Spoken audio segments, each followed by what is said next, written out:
Hello friends, welcome to Chennai Super Kitchen. இன்னைக்கு நம்ம டிஃபரண்டான ஒரு ரெசிபி பார்க்க போறோம். Chilli ring omelette. இந்த ரெசிபி பார்க்கிறதுக்கு முன்னாடி மறக்காம இந்த சேனலுக்கு லைக் பண்ணுங்க, ஷேர் பண்ணுங்க, Subscribe பண்ணுங்க, மறக்காம பெல் பட்டனை கிளிக் பண்ணுங்க. தேவையான பொருட்கள் என்னென்னன்னு பார்த்துடலாம். 3 முட்டை, இதுல கருவேப்பிலையும் கொத்தமல்லியும் சின்ன சின்னதா கட் பண்ணி வச்சிருக்கேன். தேவையான அளவு உப்பு, ஒரு பெரிய வெங்காயத்தை பொடிசா கட் பண்ணி வச்சிருக்கேன். ஒரு பிஞ்ச் அளவுக்கு மிளகுத்தூள், 1/4 டீஸ்பூன் வீட்டு குழம்பு மசாலா. இது தக்காளி, அரை தக்காளியை இந்த மாதிரி கியூப்ஸாக வெட்டி வச்சுருக்கேன். இது வந்துட்டு பஜ்ஜி மிளகாய். இந்த பஜ்ஜி மிளகாயில் உள்ளே இருக்க விதையெல்லாம் எடுத்துட்டு இந்த மாதிரி ரிங்ஸாக கட் பண்ணி வச்சுருக்கேன். இப்போ வாங்க எப்படி பண்ணுறதுன்னு பார்க்கலாம். இப்போ நம்ம முட்டையை உடச்சி ஊற்றிட்டு இந்த மசாலா பொருட்களையெல்லாம் முட்டை கூட சேர்த்து அடித்து எடுத்துக்கலாம். தக்காளியை மட்டும் நான் எடுத்துருக்க அரைவாசி தக்காளியில் 1/4 பங்கு மட்டும் சின்னதாக இன்னும் பொடியாக நறுக்கி எடுத்து சேர்த்துக்க போகிறேன். மிச்சத்தை அந்த க்யூப்ஸ் எல்லாம் வந்துட்டு நம்ம ஆம்லேட் போடுறப்போ வந்துட்டு மேலே டெக்கரேட் பண்ணுறதுக்காக வச்சுருக்கேன். இப்போ அடித்து எடுத்துக்கலாம்.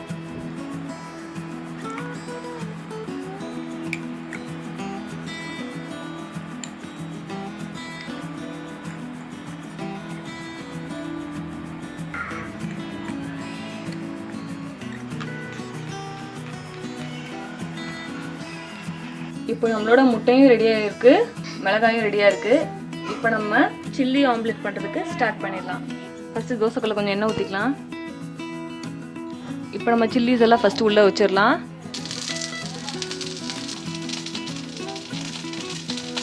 இப்போ ஒரு 2 செகண்ட்ஸ் மிளகாய் எண்ணெயில் பொரிஞ்சோன்னே இந்த மிளகாயை மட்டும் ஃபஸ்ட்டு நம்ம திருப்பி போட்டுடலாம். இப்போ 2 பக்கமும் மிளகாய் பொரிஞ்சிருச்சு. இப்போ நம்ம முட்டையை ஊற்றிடலாம்.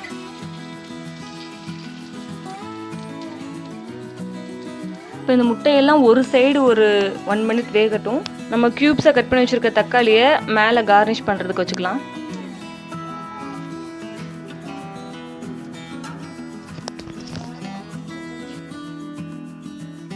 இப்போ வந்துட்டு நம்ம தோசைகள் வந்துட்டு நல்லா சூடான பிறகு தான் முட்டையை ஊற்றணும். அப்படி இல்லாட்டினா முட்டை அந்த மிளகாக்குள்ளே மட்டும் இல்லாமல் வெளியே ஃபுல்லாக வந்துடும். இப்போ கொஞ்சம் வெந்துருச்சு, நம்ம பரட்டி போட்டுடலாம்.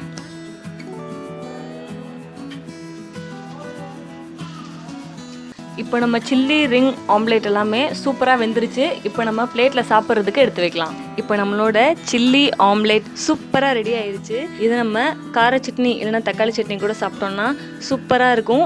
இது ஒரு சூப்பரான ஈவினிங் டைம் ஸ்நாக்ஸ். குழந்தைங்களுக்குலாம் ரொம்ப பிடிக்கும்.